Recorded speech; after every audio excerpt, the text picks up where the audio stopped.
बच्चों के माइंडसेट में अभी भी ये बैठा हुआ है कि एमटीएस का मतलब 10वीं का लेवल, आसान लेवल का लेवल सबसे ज़्यादा है अगर मैं बात करूं यहाँ पे, ठीक है। फिर उससे थोड़ा सा लो लेवल इसका है और फिर उससे थोड़ा सा लो लेवल इसका है।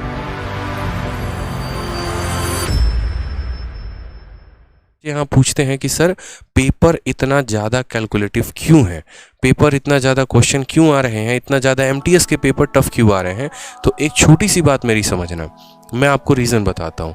जैसे सबसे ऊपर में जो परीक्षा होती है एसएससी के द्वारा वो होती है सीजीएल की, ठीक है, या फिर आपका होता है सीपीओ का। उसके बाद का जो पेपर होता है वो होता है सीएचएसएल का। फिर उसके बाद का पेपर जो होता है वो होता है एमटीएस का, ठीक है। और उसके बाद का जो पेपर होता है वो होता है जीडी का। मैं आपको सारे पेपर का एक डिटेल वे में थोड़ा बढ़िया बता देता हूँ कि असल में कंपटीशन कहाँ पर ज़्यादा है और कहाँ पर कम है और कहाँ के क्वेश्चन आजकल टफ क्यों आ रहे हैं। अगर हम बात करते हैं जीडी को लेकर ना, तो यहाँ पर ये जो एमटीएस वाले हैं या जीडी वाले हैं, मुझे लगता है हाँ एमटीएस, यहाँ पर ये 10वीं पास बच्चा भर सकता है। सीएचएसएल कौन भर सकता है, तो 12वीं पास बच्चा भर सकता है। और सीपीओ और सीजीएल कौन भर सकता है, तो ग्रेजुएट भर सकते हैं। तो जो भी यहाँ पर ग्रेजुएट है वो इसका भी फॉर्म भर सकता है, वो इसका भी फॉर्म भर सकता है, वो इसका भी फॉर्म भर सकता है, वो इसका भी फॉर्म भर सकता है, ठीक है। ये कौन दे सकता है, तो ग्रेजुएट वाला जो सिर्फ 12th पास किए हुए हैं। अब 12th पास वाला कौन कौन सा फॉर्म भरेगा, तो 12th वाला सीएचएसएल दे सकता है, एमटीएस दे सकता है, जीडी दे सकता है, ठीक। अब जो 10th पास स्टूडेंट है वो किस किस का फॉर्म भरेगा, तो 10th पास स्टूडेंट एमटीएस भी दे सकता है, जीडी भी दे सकता है। यानी एमटीएस और जीडी का क्राउड सबसे ज़्यादा है। क्यों, क्योंकि यहाँ पर सबसे ज़्यादा लोग अप्लाई करते हैं। क्यों, क्योंकि ये खुला है, हर किसी के लिए ओपन है। 10 वाला भी पेपर दे सकता है, 12वीं वाला भी दे सकता है, ग्रेजुएशन वाला भी देता है। सीएचएसएल में यहाँ पर लिमिटेशन है, 10वीं वाले लोग अप्लाई नहीं कर सकते, यानी सिर्फ इन्हीं 2 कैटेगरी के लोग इसको दे सकते हैं। और सीजीएल में सिर्फ यहाँ ग्रेजुएट लेवल के पेपर देते हैं। इसीलिए यहाँ पर ज़्यादा लोगों का मतलब क्या हो गया, कंपटीशन का ज़्यादा होना। और कंपटीशन के ज़्यादा होने का मतलब क्या हो गया, कट ऑफ का ज़्यादा होना। अब एसएससी कभी भी ये नहीं चाहेगी कि उसका जो कट ऑफ है वो बहुत ज़्यादा जाए।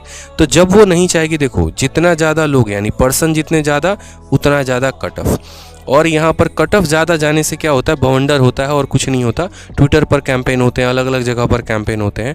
इस वजह से यहाँ पर एसएससी कोशिश करती है कि इस कट ऑफ को कम किया जाए। लेकिन वो कैसे कट ऑफ कम करे, तो वो कट ऑफ को कम करने के लिए क्या करती है, क्वेश्चंस के लेवल को बढ़ा देती है। और ऐसा आजकल लेवल को बढ़ा रही है कि यहाँ पर मोस्ट ऑफ द चीज़ें जो हों, यहाँ पर बच्चों का औसतन अटेम्प्ट कम हो।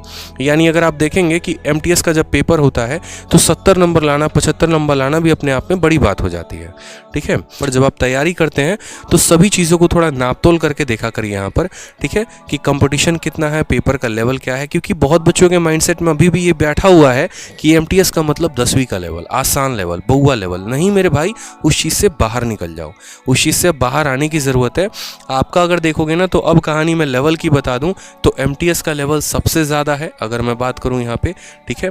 फिर उससे थोड़ा सा लो लेवल इसका है और फिर उससे थोड़ा सा लो लेवल इसका है। क्यों, क्योंकि इसके पास इसका पप्पा है, आगे चल के मेंस है जिसमें खतरनाक सवाल पूछे जाते हैं। इसीलिए सीजीएल वाले में यहाँ पर कहा जाता है कि प्री थोड़ा आसान ही रखते हैं, इनका हम मेंस टफ करवा लेंगे। लेकिन एमटीएस के पास और सीएचएसएल के पास मेंस का कोई ऑप्शन नहीं होता, इसलिए इनके प्री के जो लेवल होते हैं वो हाई होते हैं। बच्चों के मन में ये डाउट रहता है, क्यों कट ऑफ हाई गया, क्यों पेपर टफ आता है, क्यों सीएचएसएल का पेपर और एमटीएस का पेपर सीजीएल के पेपर से टफ होता है। तो मुझे लगता है आज आप लोगों के सभी सवालों का मैंने आंसर दे दिया है, तो आप सेटिस्फाइड ज़रूर होंगे, ठीक है।